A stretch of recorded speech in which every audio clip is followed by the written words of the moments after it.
Lynn, when you go on walkabouts in South Ockendon, what's the purpose of them? To find out what needs to change, what people are unhappy with, where there's antisocial behaviour, where we can identify things that need changing, like more bins or bins that are broken, trees that are overgrown, anything like that really, anything that needs repairing or changing. And the hearing at the residents' meeting was about police architects. What's the role and the relationship with police architects?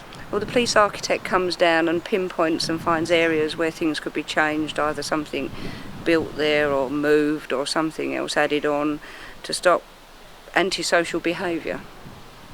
Crime-ridden, is there a balance when you're trying to address issues?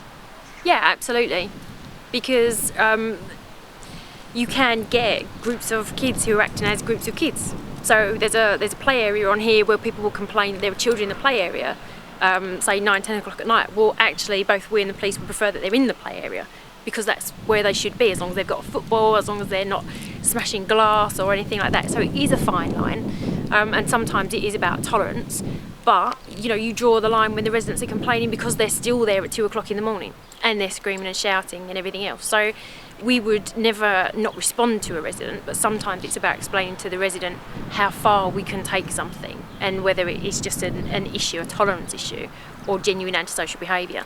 And I think people on here are quite clear about genuine antisocial behaviour, which is threatening behaviour, broken glass.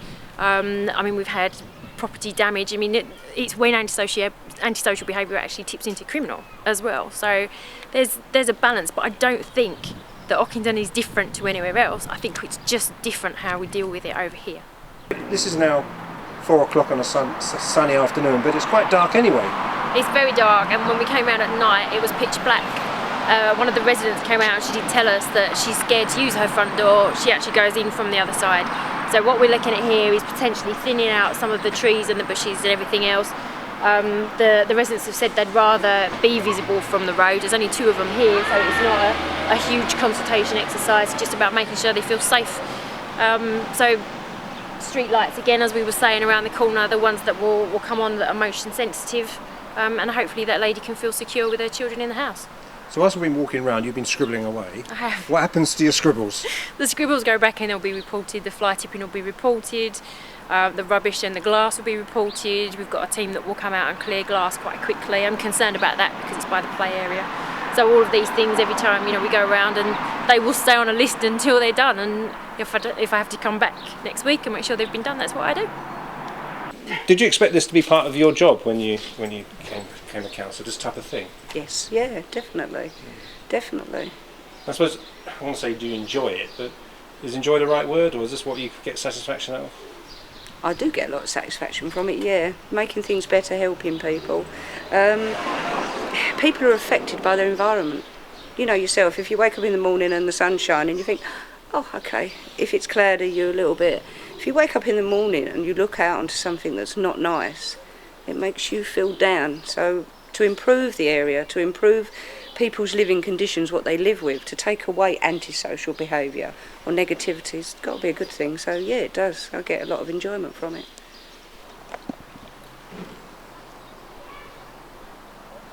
The problem of fly tipping, can you solve that problem? Hopefully, we're hoping to. There's CCTV going in and signs going up warning people of the penalties for fly tipping. So hopefully, yes, it will make a difference. Because we're talking about buildings, we're talking about council officers, we're speaking to councillors, but to what extent, on all these things we're talking about, do you depend on the public helping you? To report it. If a member of the public sees somebody fly tipping and knows who's doing it, they can report it anonymously. They can report it to me or Amanda. They won't get into trouble if they fear that. They're not to.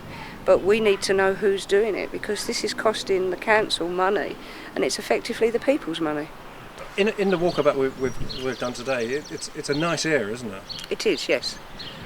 And the area behind you, it's like a little secret garden. Yeah, there's a couple of places on the estate where that's been done, where people have taken over the garden and they've planted plants and they've tended it and they've looked after it. And as you walk around, it just jumps out and goes like that because it's just so nice. I'd like to see a lot more of it. People taking it over and tending it and planting things, and it can look really, really nice. But people have got to have the time to do it.